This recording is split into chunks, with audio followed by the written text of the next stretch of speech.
ഹജ്ജിലെ പ്രധാന കർമ്മങ്ങൾ പൂർത്തിയാക്കി ഹാജിമാർ മിനായിലേക്ക് തിരികെ എത്തുകയാണ്.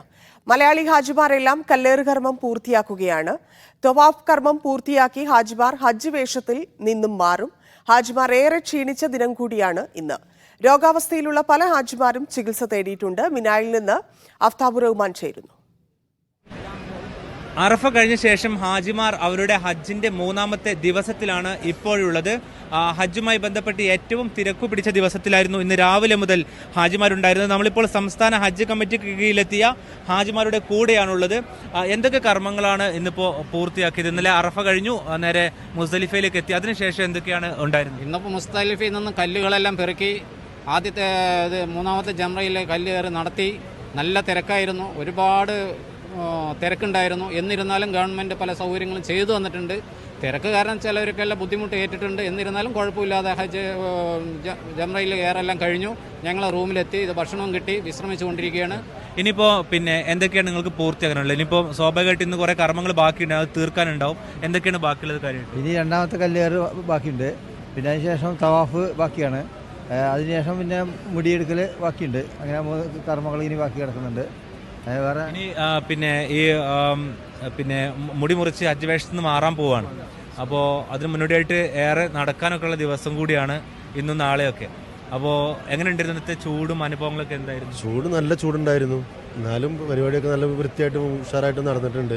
ഒന്നും മോശം പറയാനല്ല. എല്ലാം കൊണ്ടും ഗവൺമെൻറ്റൊക്കെ പരമാവധി അവരെ കൊണ്ട് കഴിയാൻ പറ്റുന്നതിൻ്റെ അങ്ങേറ്റം ചെയ്തിട്ടുണ്ട്. പിന്നെ റോഡ് ബ്ലോക്കാക്കിയ പ്രശ്നങ്ങളും അങ്ങോട്ടുള്ള ഇപ്പോൾ ഈ ഇതിന് വേണ്ടിയിട്ട് ജംറയിലേക്ക് പോകാൻ വേണ്ടി അങ്ങനെ റോഡ് മാറിയ ചെറിയ പ്രശ്നം മിക്കവാറും സമയമെടുത്തു. അതിൻ്റെ പുറമെ കുറച്ച് വഴി തെറ്റിയ പ്രശ്നങ്ങളൊക്കെ ഉണ്ടായി. എന്നാലും ഒക്കെ അങ്ങനെ പരിഹരിച്ച് വരുന്നു. ഇനി 1-2 ആൾക്കാരെ കിട്ടാനുള്ളവരൊക്കെ വരും എന്ന് വിചാരിക്കുന്നു. പിന്നെ ഈ ഹജ്ജിലിപ്പം ഇന്നും നാളെ എന്നൊക്കെ പറഞ്ഞാൽ ഒരുപാട് യാത്ര ചെയ്യാനുണ്ട്, ഒരുപാട് ക്ഷീണം വരും. അപ്പോൾ എന്തായിരുന്നു ഇതുവരെയുള്ള അനുഭവം? ഇനിയിപ്പോൾ ഒരുപാട് തവാഫ് ഉൾപ്പെടെ പൂർത്തിയാക്കി നടന്നു തന്നെ പോകണം. അപ്പോൾ എന്താണ് ഇനിയുള്ള ഉദ്ദേശം? എങ്ങനെ ഉണ്ടായിരുന്നു? ആരോഗ്യപരമായിട്ടൊക്കെ ചെയ്യാൻ പറ്റിയ ആരോഗ്യപരമായിട്ട് വൃത്തിയായിട്ട് ചെയ്തു. ഇതുവരെല്ലാം ചെയ്തെല്ലാം നല്ല ആരോഗ്യത്തിലാണ് ചെയ്ത്. ഒരു ക്ഷീണം വന്നിട്ടില്ല. പക്ഷേ അതിനുള്ള എല്ലാ സജ്ജീകരണവും ഈ ഗവൺമെൻറ് ഒരുക്കി തന്നിട്ടുണ്ട്. ഇനി നാളെ കല്ലെറിയാൻ പോകണം. അടുത്ത മുതൽ ഇങ്ങോട്ട് എത്തുമ്പോൾ കുറച്ച് പ്രയാസം ഉണ്ടായിരുന്നു. മെട്രോന് ഭയങ്കര തിരക്കായിരുന്നു. ഒരു 4-5 സ്റ്റെപ്പ് കയറിയാണ് മെട്രോൻ്റെ ഓഫീസിൽ എത്തിയത്. അത് കിടന്ന് പതുക്കെ ഒരു 500-1000 ആളാകുമ്പോൾ ഇങ്ങനെ കടത്തിയുള്ളൂ. അങ്ങനെ ലേശം ബുദ്ധിമുട്ട്. അല്ലാതെ സുഖപ്രദമായിട്ടുള്ള യാത്രയായിരുന്നു. യാതൊരു കുഴപ്പമില്ല. വഴിയും തെറ്റിയിട്ടില്ല. അപ്പോൾ ഇനിയുള്ള ഒരു പക്ഷേ അറമിലേക്ക് പോകാൻ മടങ്ങിയെത്തി ഈ സമയത്തൊക്കെയാണ് വഴി തെറ്റാനിടയുള്ള സമയം. അപ്പോൾ എങ്ങനെയാണ് പോകാൻ ഉദ്ദേശിക്കുന്നത്? ഒന്നിച്ച് കൂട്ടായിട്ടാണോ? ഒന്നിച്ച് കൂട്ടായിട്ട് പോകണമെങ്കിൽ എന്നാൽ വഴി തെറ്റൂല, ആർക്കും വഴി തെറ്റൂല. പിന്നെ എനിക്ക് കുറച്ച് പരിചയമുണ്ട്. ആദ്യം ഒരു പ്രാവശ്യം വന്നതാണ്. അതുകൊണ്ട് എനിക്ക് വഴി തെറ്റാറില്ല. എങ്കിലും ഞാൻ ചോദിക്കും എല്ലാവരോട് വഴി സംശയം വന്നാൽ. അങ്ങനെ ചോദിച്ചു വരവാണ്. ഇതുവരെ ഒരു ബുദ്ധിമുട്ടും വന്നില്ല വർഷം കൊണ്ട് വെച്ചിട്ട്. എന്തായിരുന്നു നിങ്ങളുടെ അനുഭവം? പിന്നെ ഇന്നലെ മുതൽ ഇങ്ങോട്ട് നല്ല ചൂടായിരുന്നു അറഫയിൽ. ഒരു പക്ഷേ അറഫയിലെ അനുഭവത്തിൽ നിങ്ങൾ തമ്പിൽ നിൽക്കുകയാണ് ചെയ്ത് പുറത്തിറങ്ങിയിരുന്നോ? അറഫയിൽ ഗവൺമെൻറ് ഒരുക്കിയ സൗകര്യം വളരെ മെച്ചപ്പെട്ടായിരുന്നു. അപ്പോൾ ഞങ്ങളൊക്കെ ഏകദേശം ഒരു 8-9 മണിക്ക് തന്നെ അറഫയിൽ ഇവിടുന്ന് എത്തിയിട്ടുണ്ട്. അവിടെ താമസവും ഭക്ഷണവും എല്ലാം വളരെ സന്തോഷത്തിലായി ഞങ്ങൾക്ക് ഉണ്ടായിരുന്നത്. ചൂടൊന്നും അനുഭവപ്പെട്ടില്ല? ചൂട് പുറമേക്ക് ചൂടുണ്ടെങ്കിലും ഉള്ളിൽ നല്ല AC ഉണ്ടായിരുന്നു. നല്ല സൗകര്യമുള്ളൊരവസ്ഥ നമുക്ക് ഉണ്ടായിട്ടുണ്ട്. അല്ല, ഒരു പ്രശ്നമൊന്നും ഉണ്ടായിട്ടില്ല. അറഫയിൽ ഉണ്ടായിട്ടില്ല, മുസ്ദലിഫയിലും ഉണ്ടായിട്ടില്ല. മുസ്ദലിഫയിലേക്ക് ഞങ്ങൾക്ക് മെട്രോ ഉണ്ട്, വളരെ ഉപകാരമായി. ഞങ്ങൾ ട്രെയിനിലാണ് പോയത്. മെട്രോയിലാണ് അറഫയിലേക്ക് പോയതും മുസ്ദലിഫയിലേക്ക് പോയതും റിട്ടേൺ വന്നതും. അതുകൊണ്ട് 20 മിനിറ്റ് കൊണ്ട് എത്തിയിട്ടുണ്ട്. ഒരു പ്രയാസം ഉണ്ടായില്ല. പക്ഷേ മറ്റൊന്നുള്ളത്, ലക്ഷങ്ങൾ പങ്കെടുക്കുന്നൊരു ഹജ്ജായതുകൊണ്ട് കുറച്ച് പ്രയാസങ്ങളുണ്ടായി. പിന്നെ പ്രയാസം എന്ന് പറയുന്നത്, ഞങ്ങൾ മുസ്ദലിഫയിൽ നിന്ന് മടങ്ങി വന്നിട്ട് റൂമുകൾ കണ്ടെത്താൻ കുറച്ചൊരു പ്രയാസം നേരിടുകയും മാത്രമല്ല രാത്രി വേണ്ടാതെ ഉറക്കം കിട്ടിയിട്ടുണ്ടായില്ല. അതുകൊണ്ട് ആ തഴബാനായിട്ട് ക്ഷണിച്ചിട്ടാണ് എല്ലാവരും മടങ്ങി വന്നത്. ആ ചെറിയൊരു പ്രയാസം. എന്നാലും അത് ഹജ്ജിൻ്റെ ഉദ്ദേശം വെച്ച് നോക്കുകയാണെങ്കിൽ അതൊന്നും പ്രയാസമല്ല. അതാണ് ഞങ്ങളുടെ അവസ്ഥ ഉള്ളത്. അൽഹംദുലില്ലാ, ഒരു സന്തോഷമായിട്ട് എല്ലാവരും ഉള്ളത്. എങ്ങനെ ഉണ്ടായിരുന്നു നിങ്ങൾക്കൊക്കെ? വലിയ റാഹത്തായിട്ട് ഭംഗിയായിട്ട് എല്ലാ കാര്യങ്ങളും നിർവഹിച്ചു. പരമസുഖം തന്നെയായിരുന്നു. ഇപ്പോൾ ഹാജിമാർ മിനയിലാണ്, മിനയുടെ തമ്പുകളാണ് അവർ നിൽക്കുന്നത്. അപ്പോൾ കഴിഞ്ഞ ദിവസമായിരുന്നു ഏറ്റവും കൂടുതൽ ചൂട് അനുഭവപ്പെടാനുള്ള ഒരു സാഹചര്യമുണ്ടായിരുന്നു. അതായത് 47 ഡിഗ്രിക്ക് മുകളിൽ ചൂടുണ്ടാവുമെന്ന് നേരത്തെ നിർദ്ദേശം നൽകിയിരുന്നു. ഇന്നിപ്പോൾ ചൂട് ഏകദേശം 41 ഡിഗ്രിയിലേക്ക് താഴ്ന്നിട്ടുണ്ട്. മാത്രമല്ല മിനയുടെ അന്തരീക്ഷം എന്ന് പറയുന്നത് ചുറ്റുഭാഗത്തും വെള്ളം സ്പ്രേ ചെയ്തുകൊണ്ട് ശീതീകരിക്കുന്ന ഒരു സംവിധാനം ഇവിടെ ഏർപ്പെടുത്തിയിട്ടുണ്ട്. തമ്പുകൾക്കകത്തും നല്ല കൂളിംഗ് സംവിധാനമുണ്ട്. അതുകൊണ്ട് ഹാജിമാർക്ക് ആ തരത്തിൽ ക്ഷീണം അനുഭവപ്പെട്ടില്ല. പക്ഷേ എങ്കിൽ കൂടിയും ഇന്നലെ മുതൽ മടങ്ങിയെത്തിയ ഒരുപാട് ഹാജിമാർക്ക് ആരോഗ്യ പ്രയാസങ്ങൾ ഉണ്ടായിട്ടുണ്ട്. അതിന് കാരണം 2 ദിവസമായിട്ട് രാത്രിയിലും മറ്റുമായിട്ട് യാത്രയാണ്. അപ്പം അതുകൊണ്ട് തന്നെ ഏറെ ഉറക്കം നഷ്ടപ്പെട്ട സാഹചര്യമുണ്ട്. ഇതിൽ തന്നെ ഈ പ്രമേഹ രോഗികളൊപ്പം തന്നെ പ്രഷറും പ്രശ്നങ്ങളൊക്കെ ഉള്ള ആളുകളുണ്ട്. അത്തരം ആളുകൾക്ക് ആരോഗ്യ പ്രയാസങ്ങളിൽ പലരും ചികിത്സ തേടിയിട്ടുണ്ട്. ഒറ്റപ്പെട്ട റിപ്പോർട്ടുകൾ പ്രകാരം നമുക്ക് ലഭ്യമായിട്ടുള്ള വിവരങ്ങൾ പ്രകാരം ഏതാനും 1-2 ഹാജിമാരുടെ മരണവും കഴിഞ്ഞ ദിവസം സംഭവിച്ചിട്ടുണ്ട്. അതോടൊപ്പം തന്നെ മിനയിലേക്ക് മടങ്ങിയെത്തിയ ചില ഹാജിമാർ 1-2 ഹാജിമാരും മരണപ്പെട്ടിട്ടുണ്ട്. അവരുടെ വിവരങ്ങൾ ലഭ്യമായി വരുന്നതേ ഉള്ളൂ. ബാക്കിയുള്ള ഹാജിമാരെ സംബന്ധിച്ചിടത്തോളം മുൻ വർഷങ്ങളെ അപേക്ഷിച്ച് ഇതുവരെ അവരുടെ കർമ്മങ്ങൾ വളരെ വൃത്തിയിൽ വലിയ പ്രയാസങ്ങൾ കൂടാതെ പൂർത്തീകരിക്കാൻ കഴിഞ്ഞിട്ടുണ്ട്. ഇനിയുള്ള ഹാജിമാരുടെ കർമ്മം നേരത്തെ ഇവർ സൂചിപ്പിച്ചതുപോലെ തന്നെ ഇവർ മിനയിൽ അറഫ കഴിഞ്ഞ് നേരെ മിനയിലേക്ക് മടങ്ങിയെത്തിയവരാണ്. ജംറയിലെ കല്ലേറ് കർമ്മമാണ് അവർ പൂർത്തിയാക്കിയിട്ടുള്ളത്. അപ്പോൾ ഹജ്ജിൻ്റെ ചടങ്ങുകൾ അനുസരിച്ച് കല്ലേറ് കർമ്മം പൂർത്തിയാക്കുന്ന ഹാജിക്ക് ഇന്നുള്ള 2ാമത്തെ കർമ്മം എന്ന് പറയുന്നത് ബലികർമ്മമാണ്. ആ ബലികർമ്മത്തിന് ഇവർക്ക് നേരത്തെ തന്നെ കൂപ്പണുകൾ ലഭ്യമാക്കിയിരുന്നു. അതിൻ്റെ അടിസ്ഥാനത്തിൽ കൃത്യമായൊരു സ്ഥലം ഒരുക്കി സൗദി ഭരണകൂടത്തിന് കീഴിലാണ് ആ ബലികർമ്മങ്ങളുടെ കാര്യങ്ങൾ പൂർത്തീകരിക്കുന്നത്. ആ ബലിമാംസം ദരിദ്രരാഷ്ട്രങ്ങളിലേക്ക് എത്തിക്കുകയാണ് ചെയ്യുക.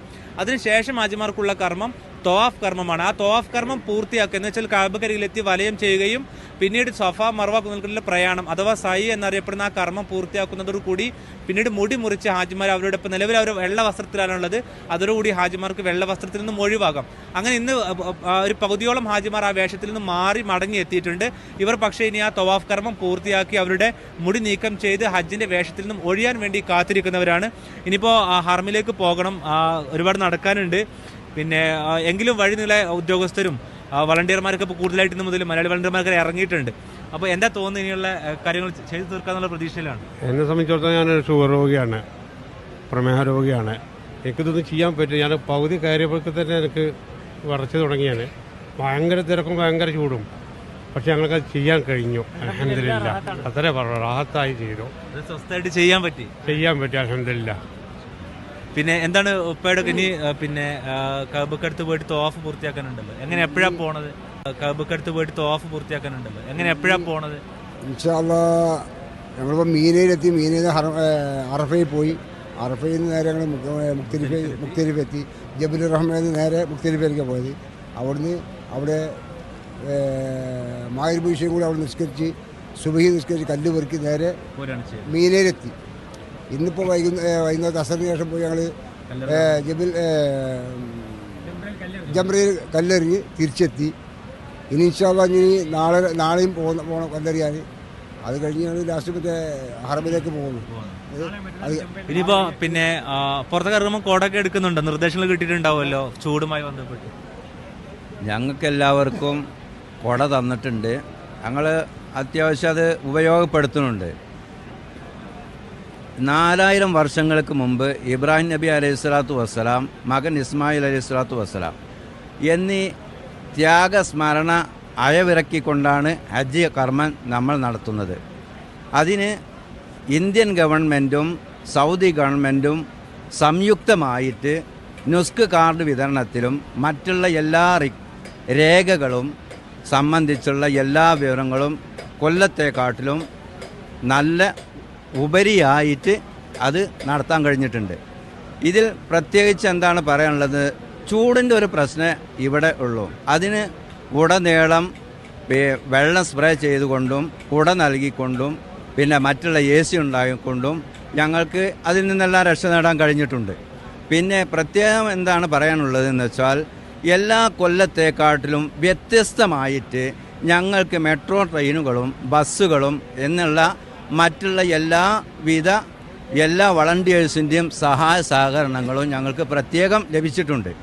അത് കാരണം ഞങ്ങൾക്ക് എവിടെയും ഒരു ബുദ്ധിമുട്ടും ഉണ്ടായിട്ടില്ല. ഭക്ഷണത്തിൻ്റെ കാര്യത്തിലും മരുന്നിൻ്റെ കാര്യത്തിലും എല്ലാവിധ സഹായ സഹകരണങ്ങളും വളണ്ടിയേഴ്സും നമ്മളുടെ പിന്നെ ഇന്ത്യൻ ഗവൺമെൻറ്റും